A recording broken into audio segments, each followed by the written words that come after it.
labaatankii bishii 11aad 2025 maxkamadda darajada koowaad ee degmada Gaalkacyo oo fadhigeedu u dhan yahay kana kooban garsoore Cabdiqani Sheekh Maxamuud iyo garsoore Xudayfi Abshir Cismaan anigoo ah garsoore Maxamuud Cabdisalaan Cabdille gudoomiyaha maxkamadda una kaalinahayo kaaliyaha laanta ciqaabta kaaliya Sidiiq Saacid Yuusuf waxay u fariisanaysaa maxkamaddu dhageysiga garmaqalkii koowaad ee gal dacwadeedka nambarkiisu uu yahay 109/2025 eedaysanana ay ka tahay eedaysanayaasha kala ah eedaysanaha koowaad Hodan Maxamuud Diiriye 34 sano jir ah ina Xaawo Xasan ku dhalatay xamar degan Gaalkacyo eedaysanaha labaad Cabdicasiis Nuur Xaashi Calas 65 sano jir ah ina Ardo Maxamed Cali ku dhashay Gaalkacyo degan Gaalkacyo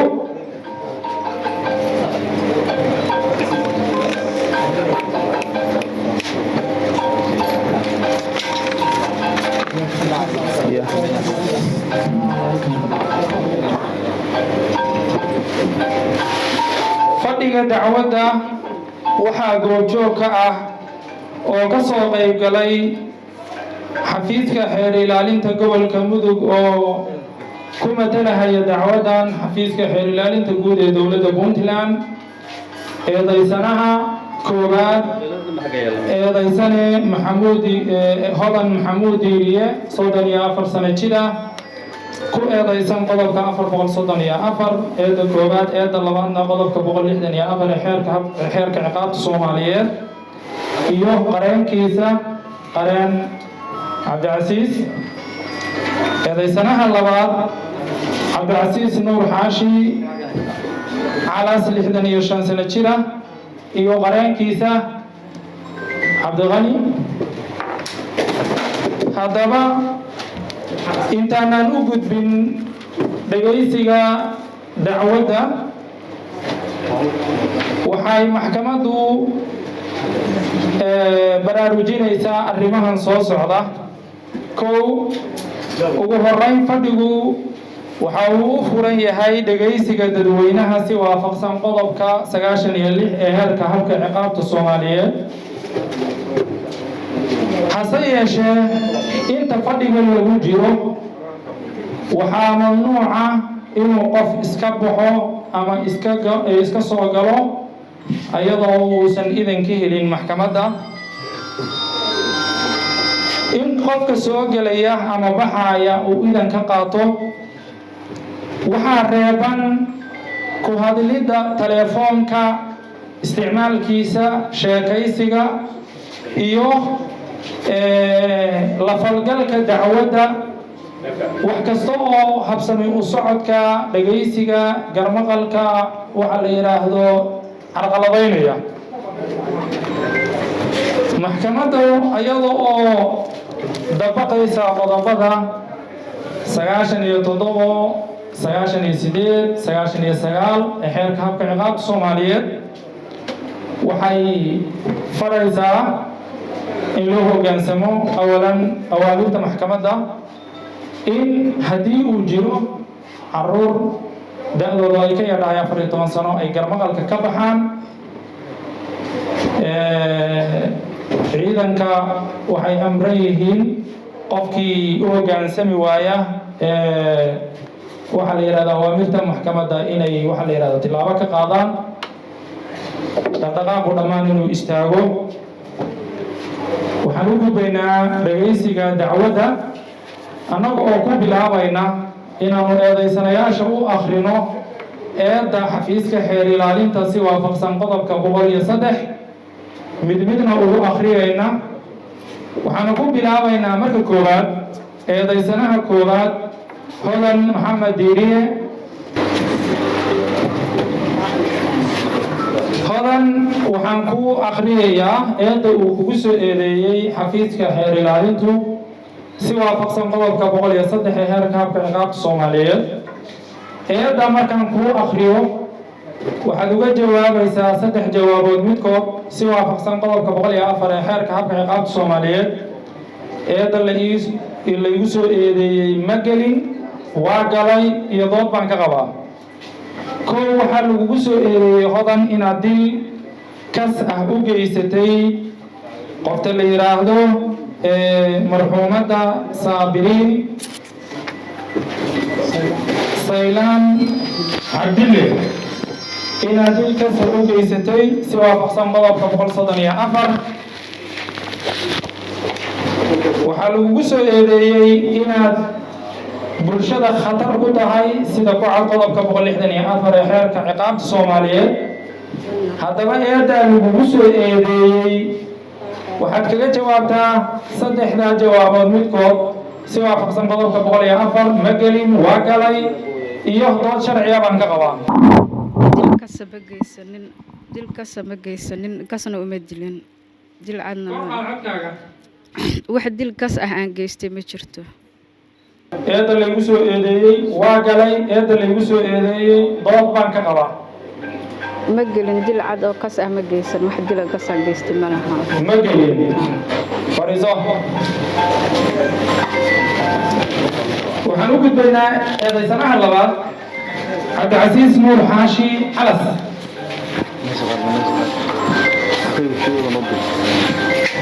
Cabdicasiis waxaan ku akrinayaa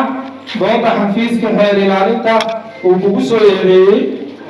waxaa lagugu soo eedeeyay eeda koobaad qodobka 432 fabradiisa labaad oo dhigahaya si xun ula mucaamilin caruur iyo xubnaha qoyska dad yacni qoyska ka tirsan qodobka labaad waxaa lagugu soo eedeeyay dayacaad sida ku cad qodobka 448 fabradiisa koowaad eeda saddexaad waxaa lagugu soo eedeeyay inaad bulshada khatar ku tahay maadaama dayacaadaad samaynaysid aad waxa la yiraahdo mas'uuliyadaadii ku ciyaaraysid sida ku cad qodobka 164 ee xeerka ciqaabta Soomaaliyeed waa fahamtay Soomaha eeda lagu soo eedeeyay waa faham haddaadan fahmin waan kugu celinayaa waa fahmay waayahay haddaa fahantay waxaad uga jawaabtaa eeda lagugu soo eedeeyay sida waafaqsan qodobka 104 ee xeerka ciqaabta Soomaaliyeed xeerka habka ciqaabta Soomaaliyeed ma gelin waa galay dood baan ka qabaa ma gelin dambigaas lagu soo eedeeyay fariiso waxaan u gudbaynaa doorka xafiiska xeer ilaalinta waxaan kusoo dhaweynaynaa xafiiska xeer ilaalinta si waafaqsan qodobka 104 si ay u jeediyaan eedooda iyo cadaymaha eedooda waa habeenkii marxuumadda meydkeeda guriga laga saarayay ay ku nafbaxday ku nafweyday looga naf saaray guriga labada eedaysane gurigaana waa guriga labada eedaysane taariikhdu waxay sheegaysaa 12 saacaduna waa 3 saac 26 daqiiqo waxa hadda soo galaya waa eedaysana waa la wacay waxa loo sheegay meydka gabadha albaabku waa u xiray gurigu kala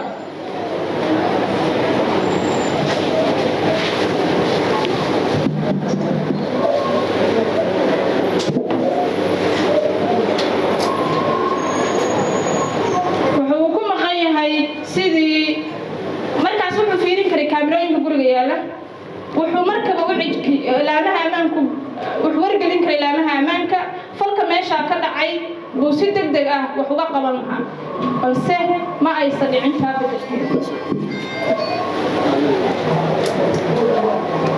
waxay ku tusinaysaa inuu raalli uga ahaa inay gabadhu tacadiga marto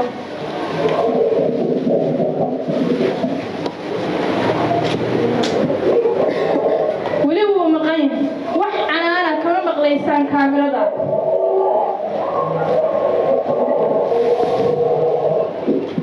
waa uu soo baxay xarigii buu dharka ka gurayaa si uu ganjeelka u furo gaarigiisana u soo geliyo isagoo awoodi karay inuu bannaankaba ka saaro meydka gaariga maadaama ay ilmo yar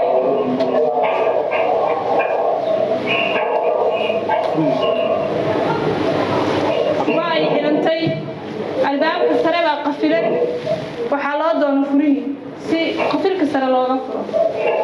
wuxuu u egyahay nin caadiya oo hawsha meesha ka jirtaba la qabsaday isagu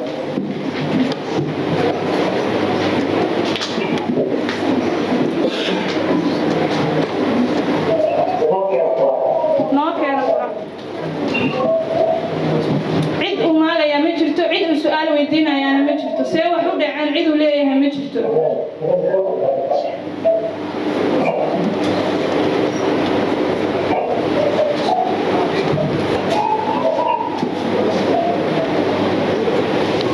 waa gabadhii meesha meydka waxa ah waa gabadhii awowga u ahaa waa gabadhii rajada ahayd waa gabadhii agoonta ahayd waa gabadhii uu isagu gurigiisa keenay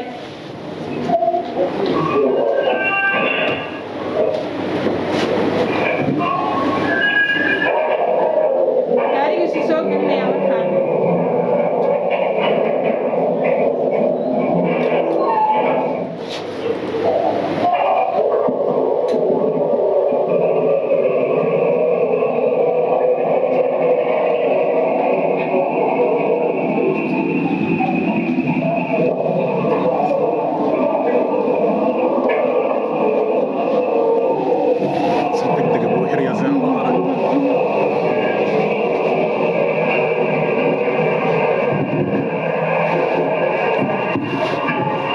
halkaa markay hawshu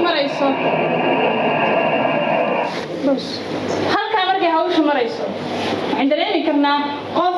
yimid gurigiisii ilmo yaroo meyda u yimid awoowo uu yahay mas-uuliyaday ka saarnayd rajiyo agoonahay gaarigii uu soo xareeyey si uu meydka ugu qaado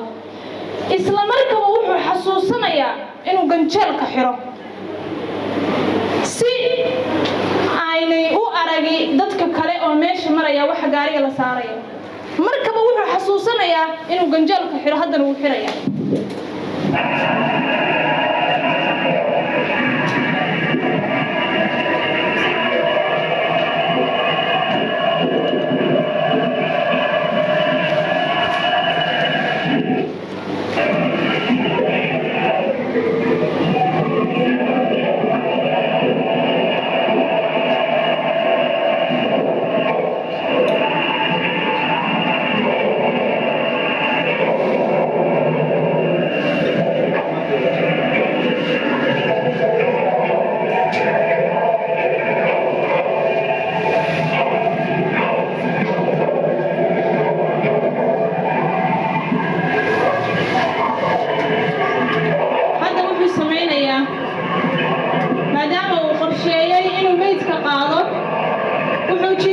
kuraasta gaariga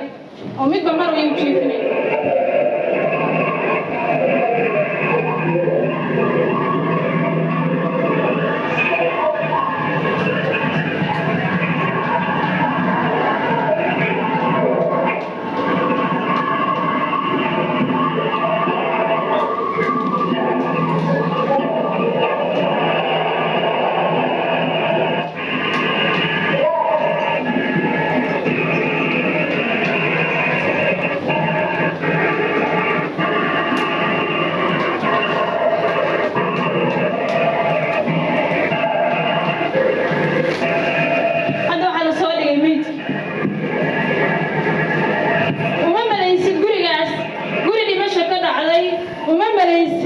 dadka dhammaan halkaa jooga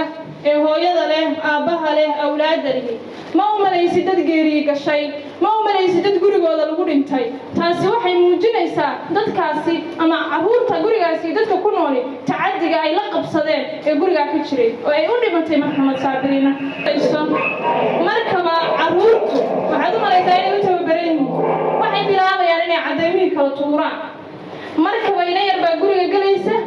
bicihii gabadha lagu ceejinaya bax kamid ay soo qaadaysaa gidaarkay ka tuuraysaa waa ay ku soo noqonaysaa mar labaad bay ku celinaysaa markaba waxay bilaabeen inay caddaymihii tirtiraan tuurtuuraan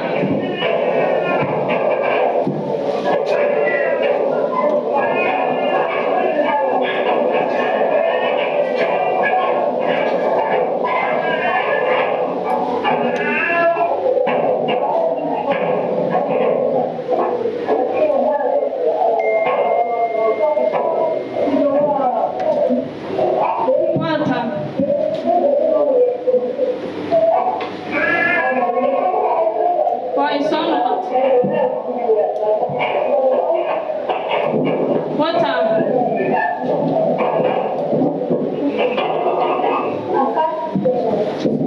دي بقى لو نقول waxa la wixii guriga cadeyn iyo wax laga heli jiray kaliba waa ay diideen markii laga reebo intan qaarista aan ku soo helnay oo iyagu intay diideen aan dib loo soo celiyay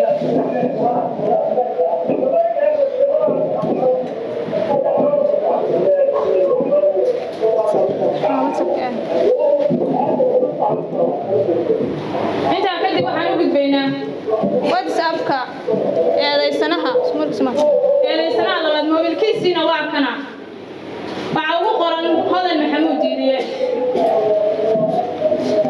fariintii ugu dambeysay oo ay isku direen waa 12 bisha 12 waa markii ay marxuumadu sakaraadka ahayd ee naf gureysay ee la jir dilaayay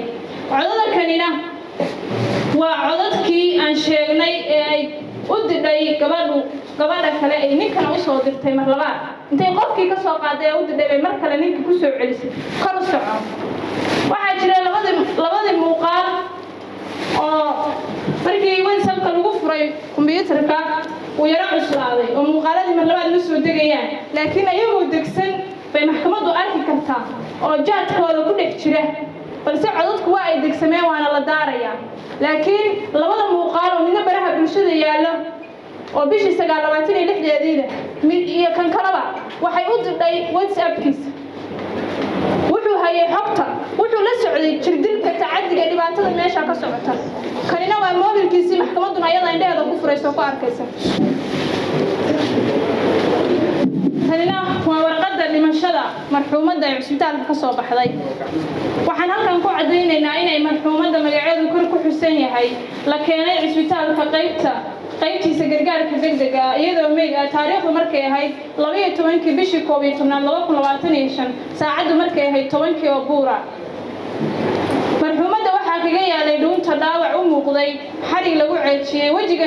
wajigana waa uu bararsanaa sidoo kale labada gacmood waxaa ku yaalay dhaawacyo u muuqday xarig lagu xiray waxa kaloo marxuumadda ku yaalay dhaawacyo fara badan oo ah kuwa dhiigaya iyo kuwa markaa biskooday kagana yaalay madaxa labada gacmood dhabarka iyo labada lugood dhammaan warqadaas ku qoran ay dhakhaatiirtu qoreen waxay ka turjumaysaa cadaymihii aanu maxkamadda la wadaagnay hadday ahaan lahayd markii ay xirxirnay hadday ahaan lahayd markii ay waxa weeye qaraacishku ku socotay hadday ahaan lahayd markii jirkeedu dhaawacyadu ku yaaleen markay naf baxaysay intaba sidaa darteed xafiiska xeeraalinta gobolka Mudug waxa uu cadaatay in dambi dhacay labada eedaysanana ay yihiin eedaysanayaashii galay dambiga aanu ku soo eedaynay si waafaqsan 110 maxkamaddu ay maansan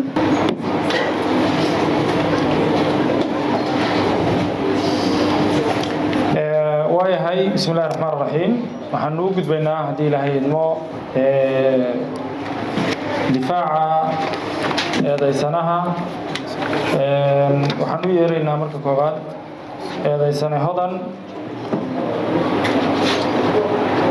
Maxamuud Diiriye saag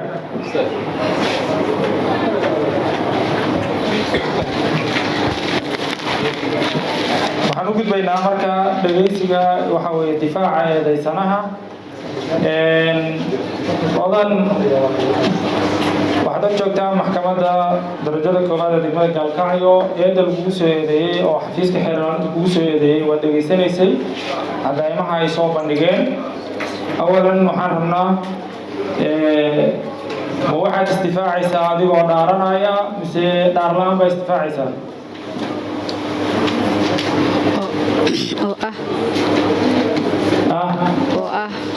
adoo dhaaran miya maxaan dhahayaa يعني ما واحد دارنا يساعد يجو استفاعية يعني دار الآن وحقوق بنان إن دارتي مركز استفاعي سد يوم إن هذا دار لبض وحقوق بنان تاعي مركز من دار الآن باستفاعي سام سوى دارنا يساعد دارنا يسام حكوا دارنا يسام أوكي قرن ها way mahadsan tahay maxkamaddu marba hadday noo jawaabtay jawaabta ugu dheedu waa qayb ka mid ah sharciga inay maxkamaddu ay codsiga aqbashay inay diido intaan u gudbin 186 mar labaad maxkamadda waxaan ka codsanayaa haddii uu jiro confession laga qoray muwakkilkayga inay noo akhrido ama wax naga tusto confession garsooro laga qoray waxaan jeclahay inaad sidaad noola wadaagtaan xagga noola wadaagtaan ma jiro confession laga qoray eedaysane cabdicasiis nuur xaashi ma jiro confession laga qoray gudoomiyaha waa mahadsan yahay confession laga qoray ma jiro oo waafaqsan qodobka 68 habka ciqaabta Soomaaliyeed waayahay qodobka inaan kusoo laabto ma rabo waa ka gudbi doonaa difaacigan toos u gudageli doonaa laakiin qodobkaas waxaan yani maxkamadda u cadeynayaa sababta muwakkilka garsoore loo horkeeni waayay ayadoo la raacayo 48 saac ee habka ciqaabta ku xusan waxay cadeyn u tahay in laamiha amniga ay gacanta ku hayay in ay wax dambi ah ku waayeen haddii maartay dambi ku tuhmahayaan xitaa ugu yaraan ay maxgarsoore horkeeni lahaayeen si sharcigu u farahayo booliskii iyo CID-da uu sharcigu farahayo in qofka markii la soo qabto eedeysanaha isla markaaba sida ugu dhaqsiyaha badan la horgeeyo garsooraha awoodda u leh ama ikhtisaaska u leh taas darteed waxay ku tusinaysaa mar haddaan muwakkilkayga aan wax garsoore ah la horgeynin in ay meesha ka baxayso wixii uu ku soo eedeynaya xafiiska xeer ilaalinta qodobka intaasaan kaga soo gaabsanaya ayada maxkamadda nooga aqoon badan waayahay mudane gudoomiye iyo garsooryaal maxkamadda sharafta leh muwakkilkayga cabdicasiis wuxuu xafiisku xeer ilaaliyo ku soo eedeeyay 2 qodob ama si kala u dhahay 3 qodob qodobka koowaad ee lagu eedeeyay ama eedo koowaad u sameeyeen waxa ka mid ah 432 farqada labaad inta marka aanan galin qodobadan waxay sharci darro ku yihiin waxaan rabaa markii la joogay 103 ee gudoomiyuhu akhrinayay eeda ugu jeedinaya muwakkilkayga wuxuu xusay dabcan doontaan waa rajaynaya wuxuu xusay waxa lagu soo eedeeyay buu yiri 432 farqada labaad oo sheegaysa si xun loo macaamilad buu gudoomiye farqadaasu sidaas ma ahan sidaasna uma qorno qodobka baa sidaa ah qodobka farqadu sidaas ma aha waxaan rabaa in sida maxkamadda iyo bulshadu ay fahmaan way mudane gudoomiye farqada labaad ee muwakkilkay lagu eedeynayo ee qodobka 432 waxay leedahay marka falku keeno waxyeelo khatar ah ciqaabtu waa xabsi 2 ilaa 8 sano markay ahayd bacda maqribka markay ahayd gabadhan 12 saac bar markay ahayd bay dharkeeda dhaqatay dharkeeda dhameysatay markay dharkeeda dhaqdo dhameysatay ee waratay bay waxay sameysay maqribka markii la tukaday kadib ganjeelka furtay albaabkii ka baxday hadee ganjeelka furtay baa ka baxday caruurta yaraa waa ka daba baxay anna qolka jiifka ku jira hadda qolka jiifka ku jira ganjeelka jagtiisii maqlay wadan ka soo horjeedaa wadada aniga waa isku dhaganahay waa orday waa baxay albaabkii baan istaagay mise 2 yar baa banaanka jira ayadana marxumadda albaabka geeskiisa taagan tahay waan soo xareeyay waxa ku yiri ilmaha maxaa uga daba bixi weeyda dad kolba adiga ganjeelka furtay oo aad baxday maxaad ilmaha u soo xareyn weeyday oo ilmaha wadada aad ugu sii deysay adigu waxbay dadway gununacada waxbay igu tiri xarood baan ku iri gabar baan u yeeray waxaan ku iri ma ordi karay ilmaha ii soo xaree way ii soo xareysay markaan guriga ku soo wada xaroonay shaabuug yar aan haystay waxaan ku iri ma hadda ii keentay inaad caayid anoo maqlay miciyaalka hortooda mikrofoonka afka saar bas shaabuug baan ku dhuftay markaan shaabuug ku dhuftay way igu soo boday gacantaysa igula qabatay marka gacantaysa igula qabatay shaabuugii iskala kee qabatay ciyaalka banaanka joogeen koridorka dhexe ka dhanka jikada xiga ugu xirnaa kana waa xiray waxaan ku yiri maraa maanta igu soo boodaysaa saasan shaabuugii igula qabsaday marka shaabuugii igula qabsaday gacantiisa ii qabatay ii laabtay hadee gacantiisa ii qabatay saa ii laabtay aniga waxaan sameeyay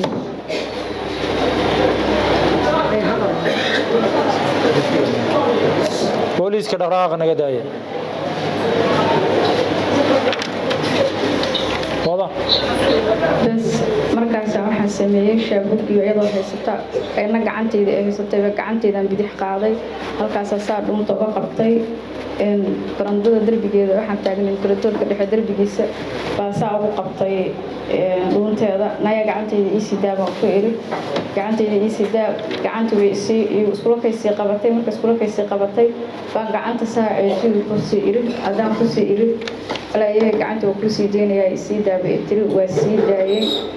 shaabuugii baan gacanta indigtamka ii sii daysaan shaabuugga ku haysta labaa u geliyey soco iga soo qabaysaan iri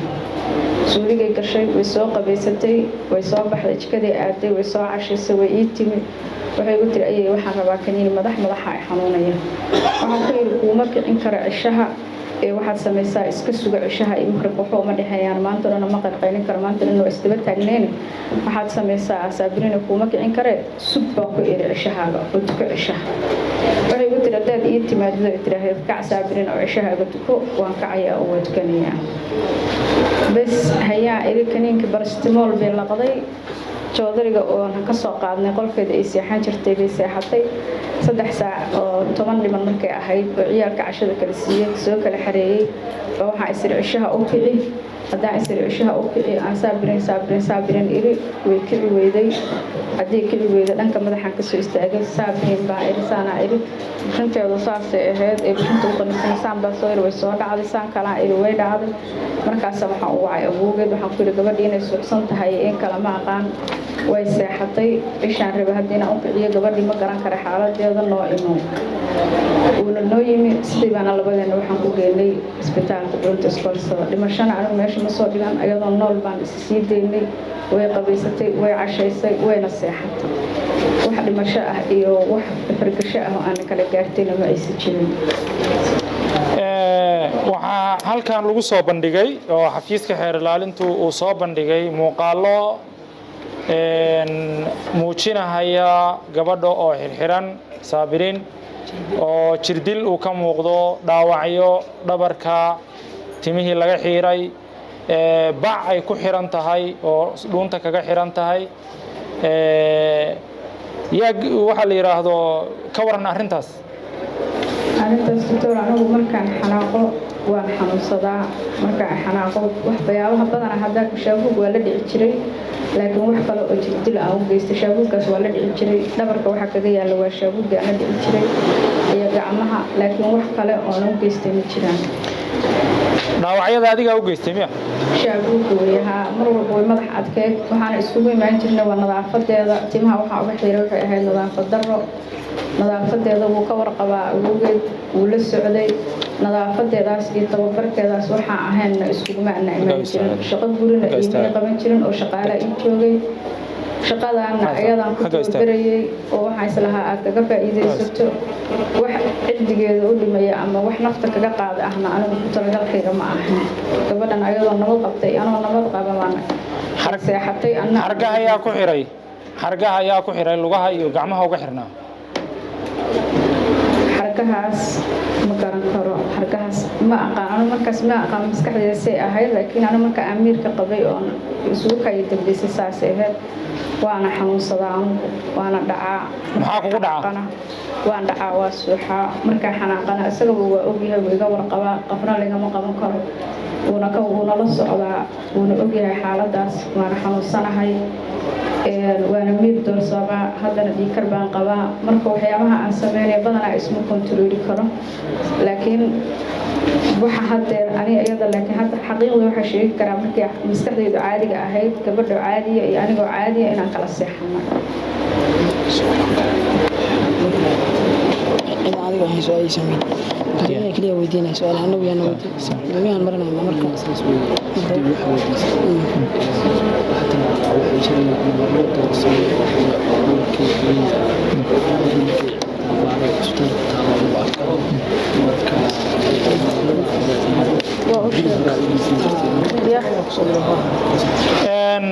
waxaa jira nabaro biskood ah oo ay tilmaameen dhaqaatiirtii baartay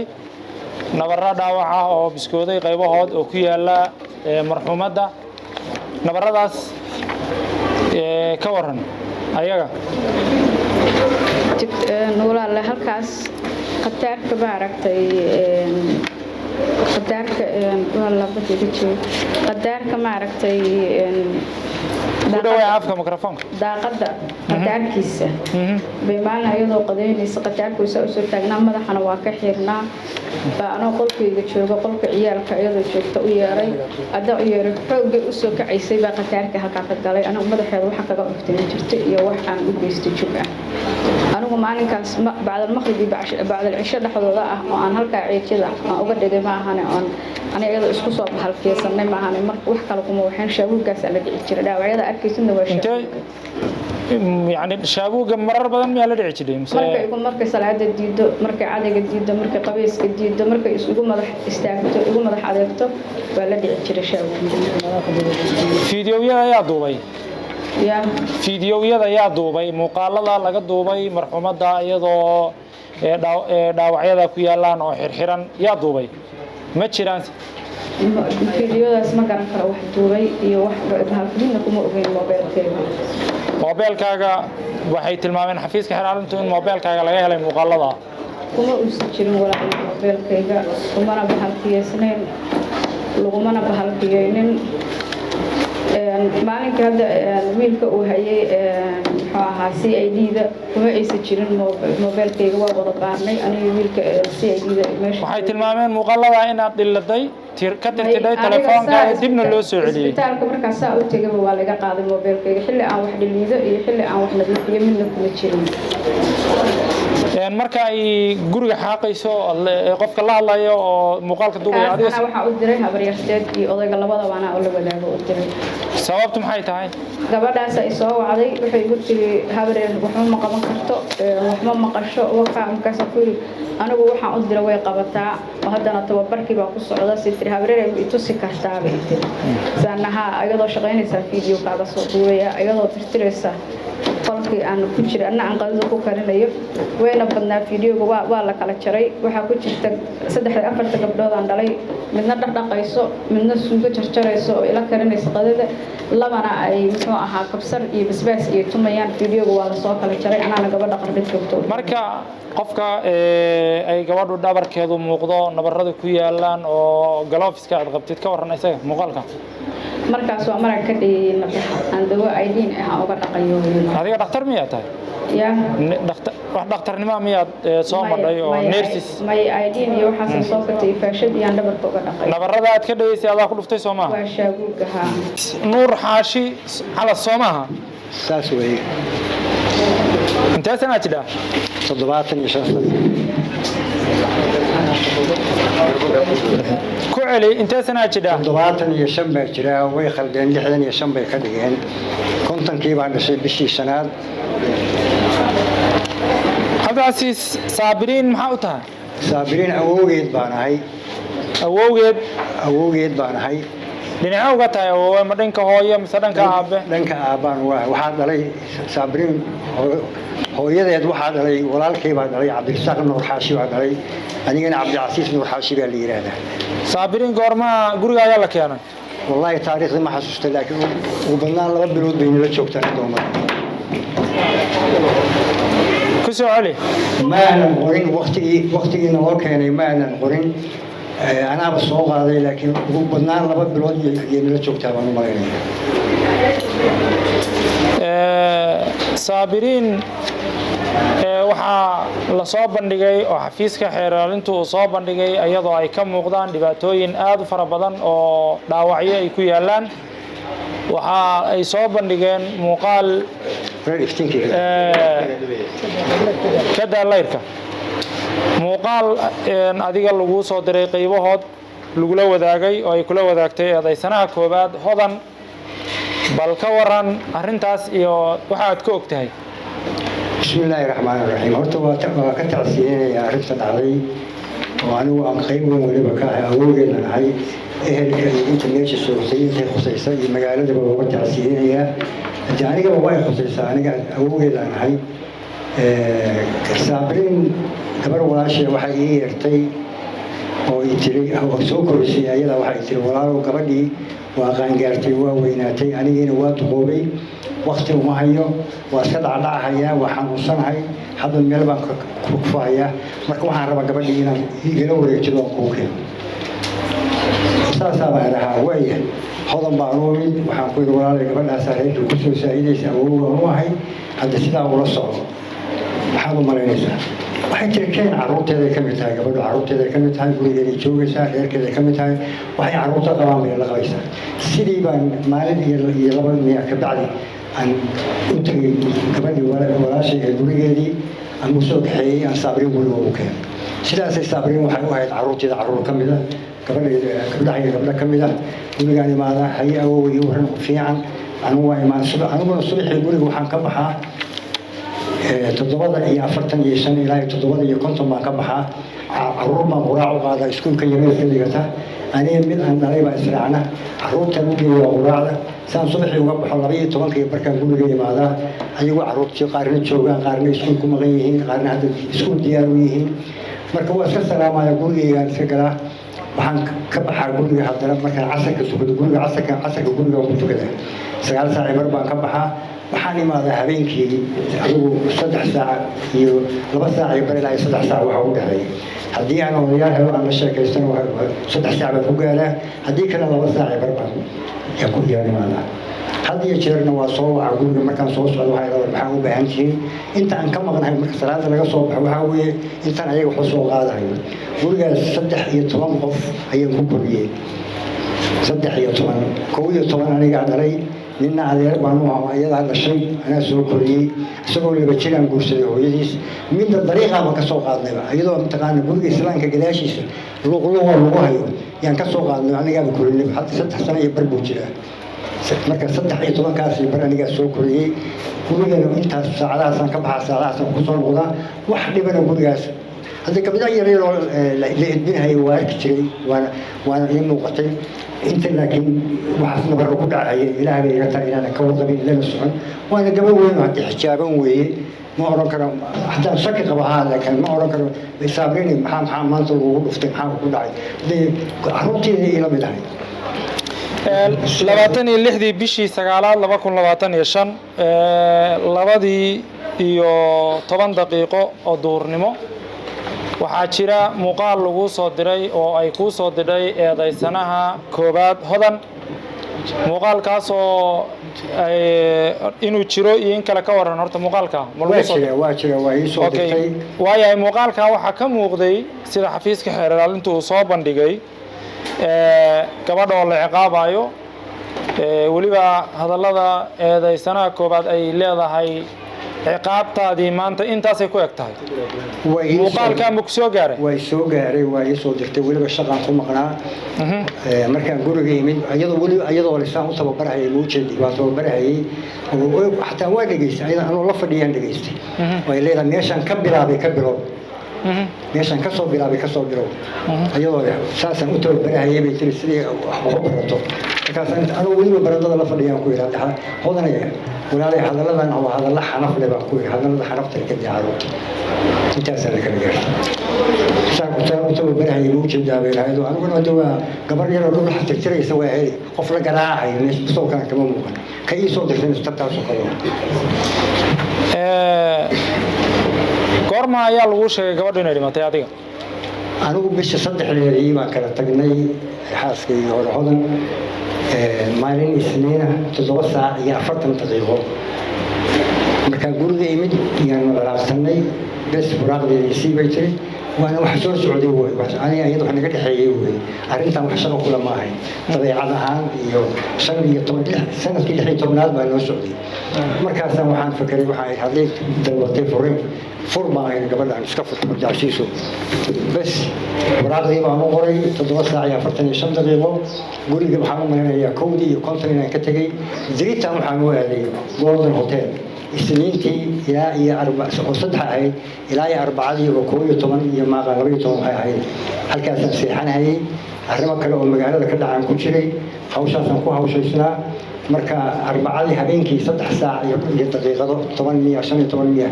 ii yartay anigu qolkayga jooga ay tiri Cabdi Casiis oo saabay waa dhimatay saas ahaa maxaa ku dhacay waxay tiri waa cashaysay canjeere weliba canjeere cuntay bay tiri waa seexatay madaxaa liga hayaa bay tiri waa seexanahayaa markaasaan ina bay tiri cishaan kuu toosinahaya sidii bay ku seexatay hadday soo kacdayna qoftii faragaraarayso marday tiri saas ahaa haddaan imaanayaa baan ku yidhi waxaa samaysaan baan ku yidhi weli u raaciye farmashiyaha idiin dhow inta tagtaan dhalinyarada farmashiistayaasha ah bal wax CPR yaqaana oo wadnaha garaacidiisa inay suuqdaa laga yaabay wax CPR ku sameeya uga yeera baan ku yidhi waa soo socday sidii baan guriga ku yidhi gurigaan soo galay gaarigayga baa banaankan uga tegay waa u imid ayadoo saa u jiftaan u imid bolsiskaan ka sabay ahayd axwaasheeda markaad dad jibid qof jiifo kale ahayd qof jiifo hargama ku xirnaayeen maya wax xargo ku xirnaa ma jirin joodari bay dhulka ku jiiftay ha joodari bay dhulka ku jiiftay wax xargo ku xirnaa ma jirin marka bolsiskeedaan fiiriyey gacanteeda ma fiirsan gacanta waaba qabtayba gacanta baleynay neefsanayso wadnuhu garaacaya fiirshay halkaana ka taabtay laba jeer aan xabadka ka garaaco CPR ku sameeyey markaan wax responde ka waayay jawaabi ka waayay yaani markaan waxaan geeynaa isbitaalka sidaasaan gaariga ku soo geliyey hadda xeeraaliyo markuu lahaa gaarigan wuu qarinahayaa uu leeyahay gaariga kursiga dambe noo furmo waayey noo seexan waayey kan gaariga soo geliyey marka kursiga dambe marka haddii laga gelinayo waa inuu helaa degdegii baa i qabtay markaasaan gaarigii inta galay haddana gadaal u soo bixiyey sidaasaan baasenjarka dambe aan uga saarnay meesha sidaasaan isbitaalka ku geeyey emergencygii baan geeyey neersiga dhakhaatiirtii baan isugu yeeray nin caasay oo madow oo dhakhtaraa meesha joogay waxaan ku yidhi walaalo waxaa noo caddaysaan baan ku yidhi gabadhan waxa sababta ku dhimatana waa doonana inaad noo caddaysaan subaxii markii la gaaray balli baan u tegey balli